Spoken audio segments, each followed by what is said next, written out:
Hi folks, welcome back to We the People. I'm Dave Gallus, your host, and we're going to be discussing voter fraud in Diana County, and we'll probably drift off into state and national issues as well.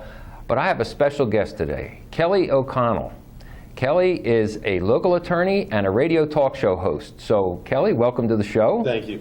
Could you tell us a little bit about yourself? I have been in town since 2008 and have been in private practice for pretty much the entire time, and do criminal law and a few other things.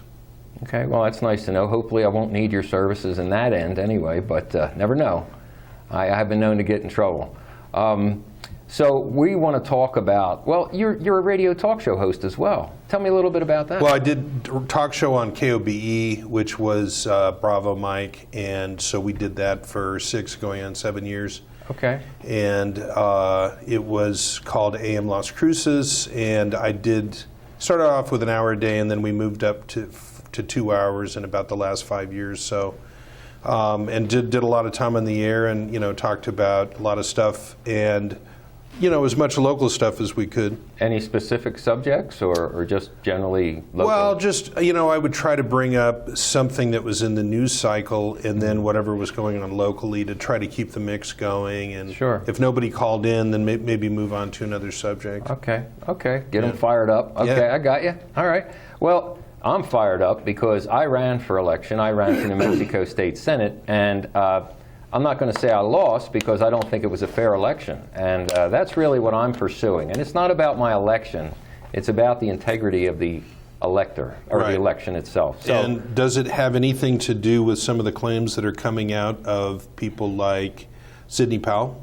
Oh, absolutely. I mean, it's kind of parallel what's going on because Rudy Giuliani and Sidney Powell are claiming that there was no oversight in some situations, that people were being bullied by the election officials, in our case the county clerk and her office, but also the same machines that were used in Michigan and the other states that are in question, the Dominion machines, we have here. We have Dominion machines here. And what a coincidence. So could you mention, just for people to understand, how many different ways of fraud you heard that they had discovered?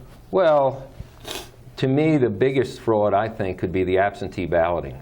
Because if in the past, according to the election code handbook, you are supposed to convene an absentee election board, which consists of a judge, 2 judge of elections, and the presiding judge. Now that's 3 judges from different parties who will actually review the absentee ballot that comes in. You will verify the voter's name, the year of birth, I believe, and the 4 digits of the Social Security number. Now that's typical, and that has happened throughout the state.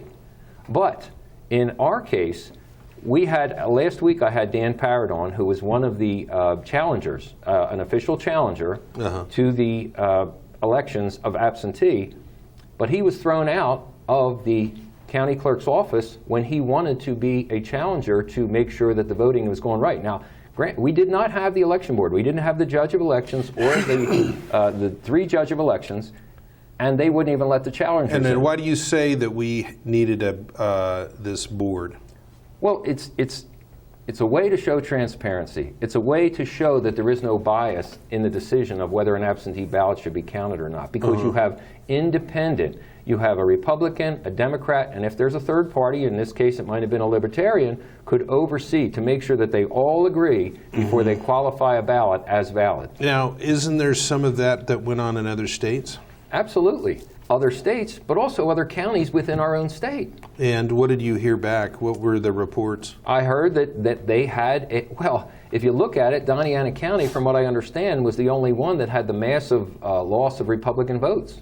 So in the other counties, as a matter of fact, Yvette Harrell, Republican, she was CD2, which is the federal congressional district number 2. Well, she got votes from other counties. Crystal Diamond, she was outside Diana County. She won. So Yvette Harrell won, Crystal Diamond won, and I think Luis Terrazas also won. But some of their votes came from out of the county. So how was that explained, or what's so people can understand, what does that mean? Well, to me it means that Diana County is in question, because whatever Republicans ran in Doñana County lost. Right. If they ran exclusively in Doñana County, if that's where the votes came from. So, and I've long believed that we have a corrupt election officials in the county clerk's office. And there's a lot of history that I go back to. Now, it's all circumstantial, but there's enough, you see enough information, you start to think, wait a minute, this doesn't make sense. Right. So we've always been shunned. As a matter of fact, I'll give one for instance. There was a civilian election advisory council that was formed. This was about 2 years ago. Well, it was always dominated by people from the Progressive Voter Alliance, which is heavily Democratic, and there was no Republicans. Well, me as a Republican and other Republicans thought, well, let's get involved here so we'll understand the process. And after we got involved, it turns out that we had one of our Republicans, Chuck Wendler, who ran for a Senate seat as well just recently. He was nominated, he was voted in as the chairman of the Election Advisory Council. As soon as we got a Republican in as a chair, they folded the whole operation. The county clerk said, what does that tell you? It tells me it's fraud. It tells me that they want to control the elections. I would say, okay, so you feel like your election was impacted by the fraud that has been seen across the United States? Absolutely. Could you be a little more specific in what you think may have happened? Well, there's a few ways it could happen. Just like I mentioned, at the election, the absentee ballot counting. It could have been, and I've also heard, and I don't know this for sure, but I've heard that at points during the election, this election, November 3rd, that the machines stopped at some point. Right. Then there was no information that was gathered before that didn't show that we were actually winning. The Republicans were winning in their races up to that point. When the machines stopped and the machines came back up again, there was a big difference in votes. My idea is, I'm logically thinking that maybe they figured out, the Democrats figured out how many votes they needed to win each race in each candidate race. And they made it that much more. In my case, mine was like, I had 43%, I think Bill Soules had 56%, something like that. But my numbers, I got 2,000 more votes than the last Senate 37 race in the general. Bill Soules got 3,333 more. Now, it seems odd that when I came up in numbers, he also came up in numbers, but that much more. So my idea is maybe, just maybe, they knew how many votes they needed to beat me and every other Republican. All right, so how, it seems to me like you're not going to drop this, so how do you plan to go forward?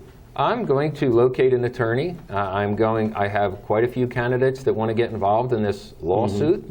I have numerous people that have contacted me and other members of the Republican Party and said, we saw voter fraud. So I'm going to say, folks, anybody that wants to contact me, my phone number will be up on the board. What is your phone number, though? It's 856-952-7343. One more time.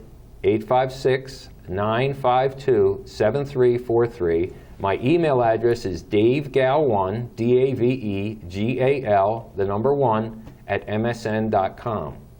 And the producer will put it up on the screen as well. But people can contact me with what they believe is voter fraud. I will help them make out an affidavit. I will get the affidavit notarized, and we will have this on file when we proceed with our legal attack. Okay.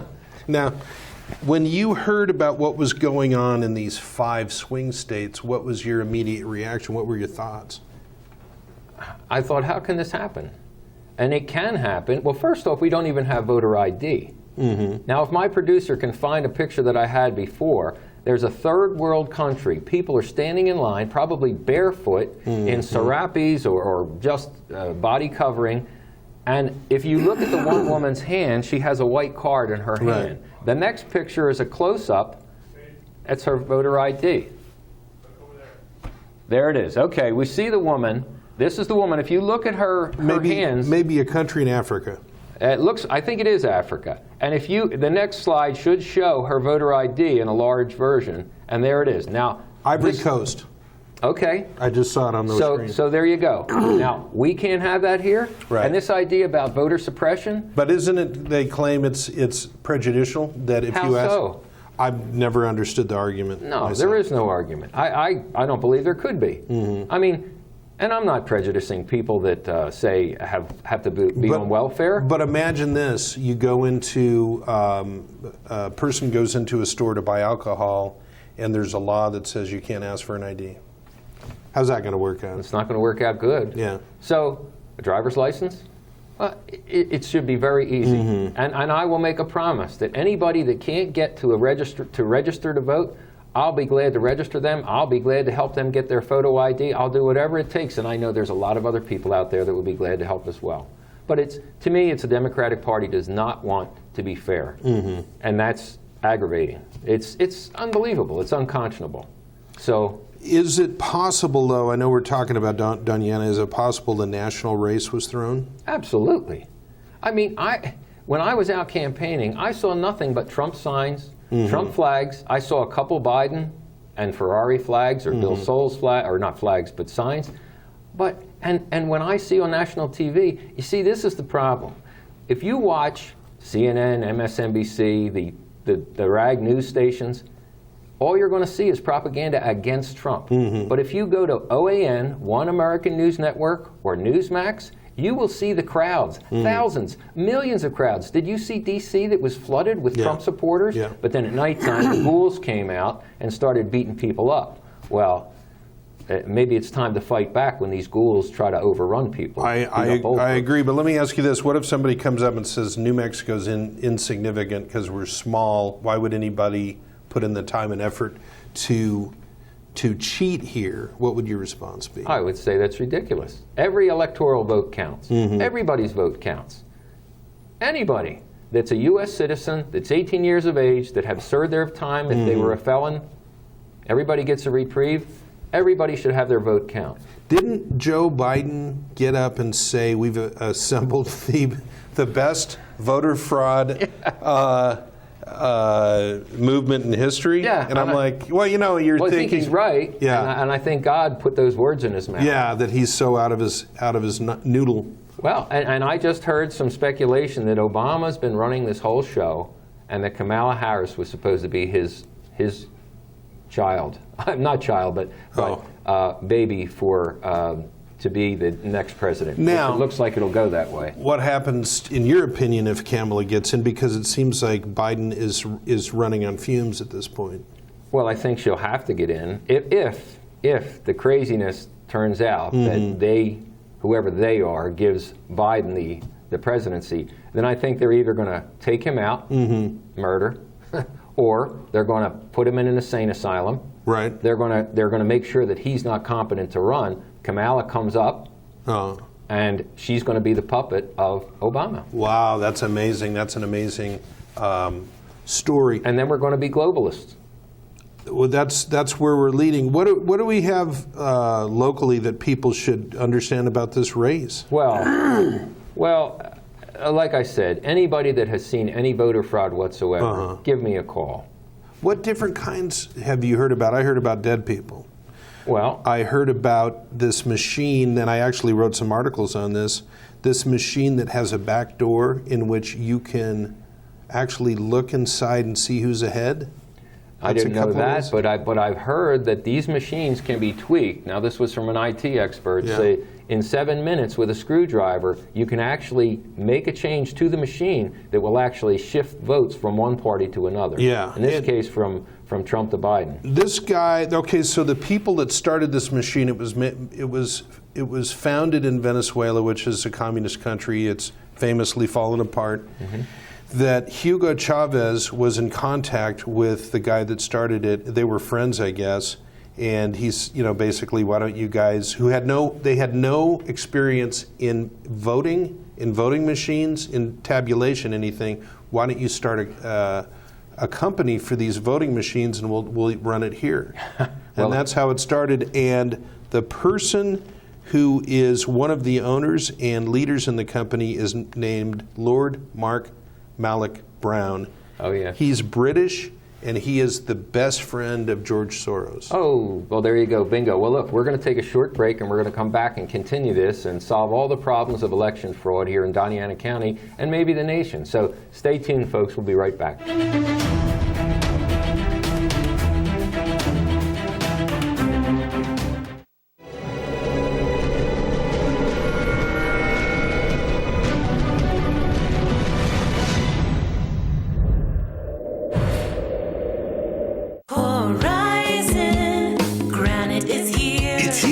Horizon Granite is here. We'll come to you to customize your kitchen and bathroom with beautiful countertops and cabinets. Find out more at horizongranite.com. Call us at 575-650-3180. Horizon Granite is here. It's here. Make yourself a beautiful home.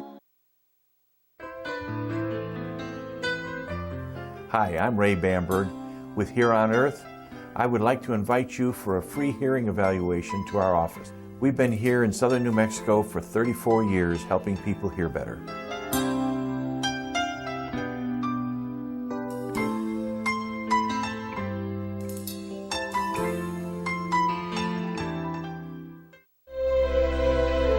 They've stormed beaches and freed countries.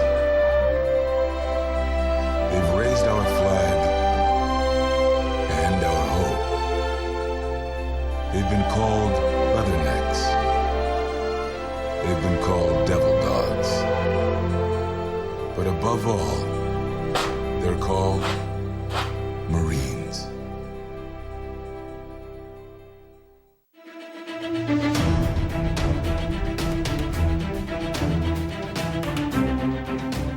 Hi folks, welcome back to We the People. I'm Dave Gallus, your host, and we have Kelly O'Connell, the local attorney and radio talk show host. We're discussing local politics as far as voter fraud as well as national. So Kelly, you were talking about the origination of the Dominion machines, Yeah. I guess it is? Well, what happened is I write a column at Canada Free Press, which is in Toronto, and have known the publisher for probably about 10 years. She and I are friends. Huh. And so when the election seemed to be strange, it didn't make any sense. We went to bed and Trump was ahead, and then across the board he lost votes in every single precinct in every jurisdiction.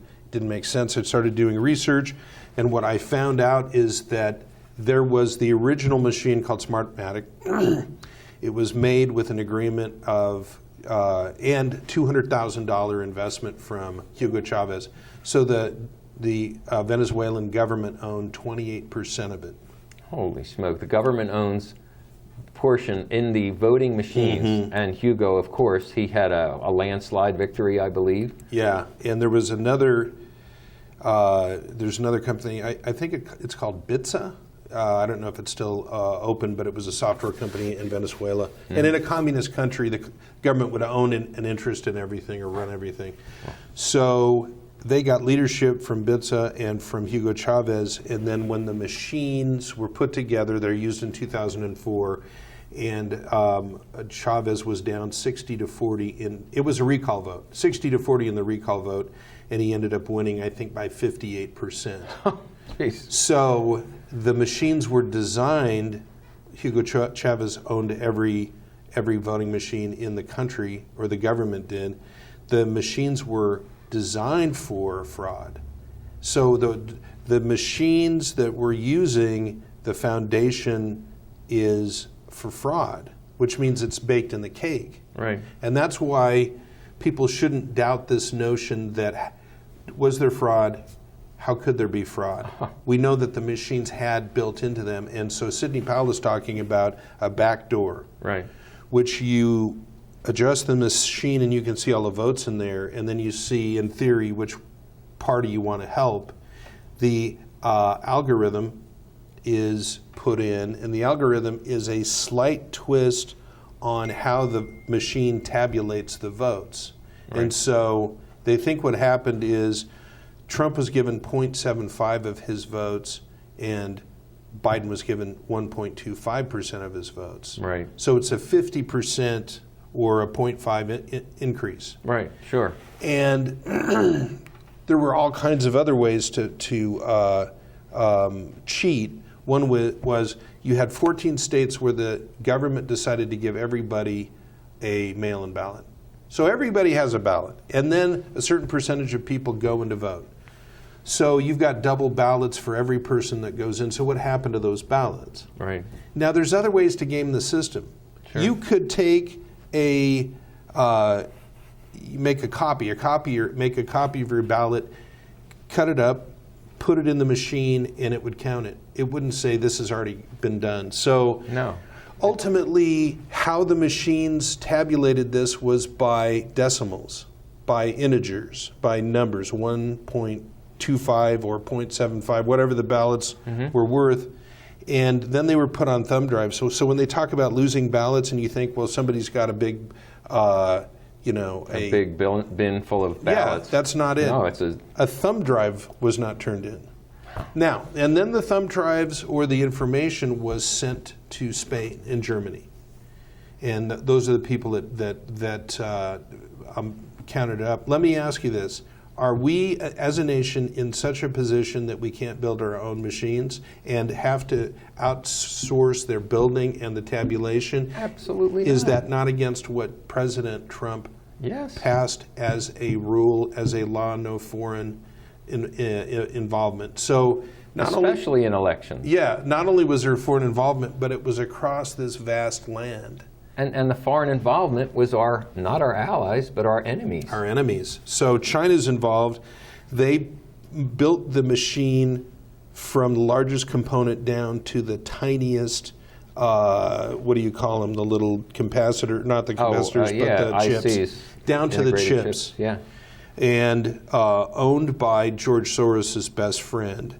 The software engineer that started the whole thing that was friends with Hugo Chavez is still involved. And in 2017, oh, by the way, 2004 for the recall, 6 separate agencies, 6 separate investigators said there's fraud here. Plus the CIA came in and saw fraud. I think Texas don't allow They the don't. Dominion machines, and it failed 6 times when they did testing. Wow. Because it's prone to fraud. But you know what? Well, look at 2017, though. What happened is they got a million, Venezuela is not as big as us in terms of numbers. They got 1 million phantom votes because Maduro, the new president, needed to get 67% of support to dissolve the Congress and reassemble a Congress with his hand-picked people. So it's just a matter of tweaking the machine to 67%. You know, I worked for the post office for 13 years after being a policeman.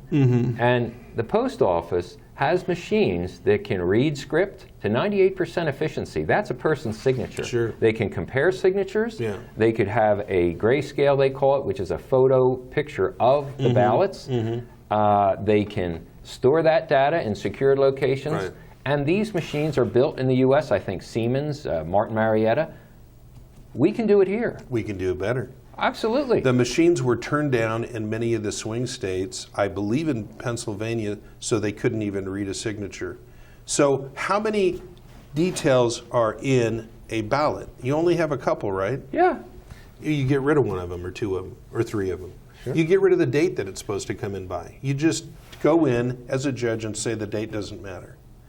And you get rid of the signature line. You say this doesn't matter. So what's left to verify? Nothing. There's nothing. Anybody could have any ballot. The ballot, if you took the ballots out, if you had some crooked chicanery going on, you could take the ballots and refeed them with your favorite candidate You in there. could. Of course. And it doesn't make sense. It does not even make logical sense. And there's a formula, Bunford's Law, I think Benford's Law, whatever it is. Benford's Law, And what it's somehow tied into. It's mathematics and it's economics. It's based on the number 1. Yes. That for whatever reason, certain numbers tend to show up more likely than others. Frequency of number 1 showing up is like 30% more than any other digit.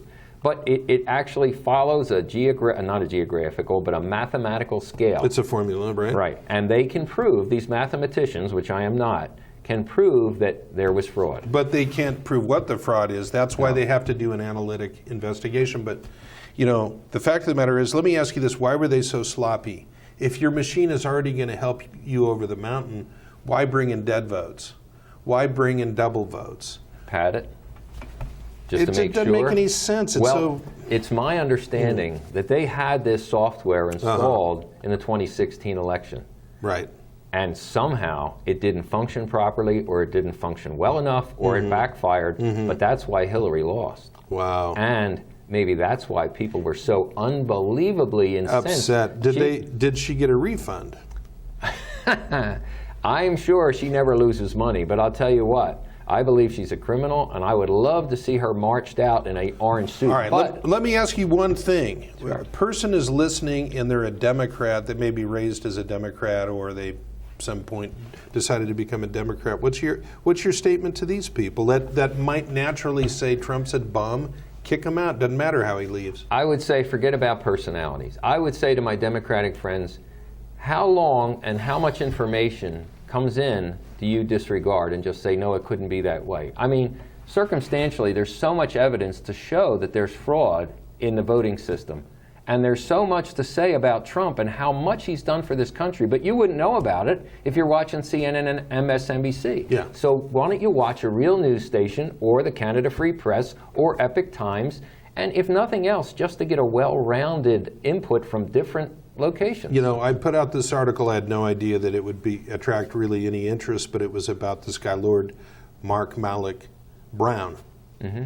And it turns out that it was the most popular article in the history of Canada Free Press, which told me people are dying for information on this. Okay. Well, there you go. I mean, it doesn't get any better than that. If people really want information, you see, to me, the Republican Party fails because we are free thinkers. But aren't we also afraid a lot of times to be seen as zealots? We don't want to be seen as over the top. We are also afraid to fight, and that's what Trump has taught people, right? And I'm not afraid to fight. And I applaud the president for fighting. This is the end of our show, Kel. I can't believe it. We got to come back. Part 3. I'm shocked. If you'll come back, we can do part 3. I'm sure we'll have more information. So Kelly O'Connell, radio talk show host, the Canada Free Press. Look up your articles. They can get that online, I guess. Yeah. Okay. And local attorney. And I'm going to try and see if I can get you to represent me in this voter fraud deal. Why don't we talk about that? All right, good deal. All right, folks, we will see you next week. It's probably going to be voter fraud in Doñana County Part 3. We got plenty of information. So don't forget to tune in. Tune in, and we'll see you next week. Kelly, again, thank you. Thank you for the invite. I was very honored.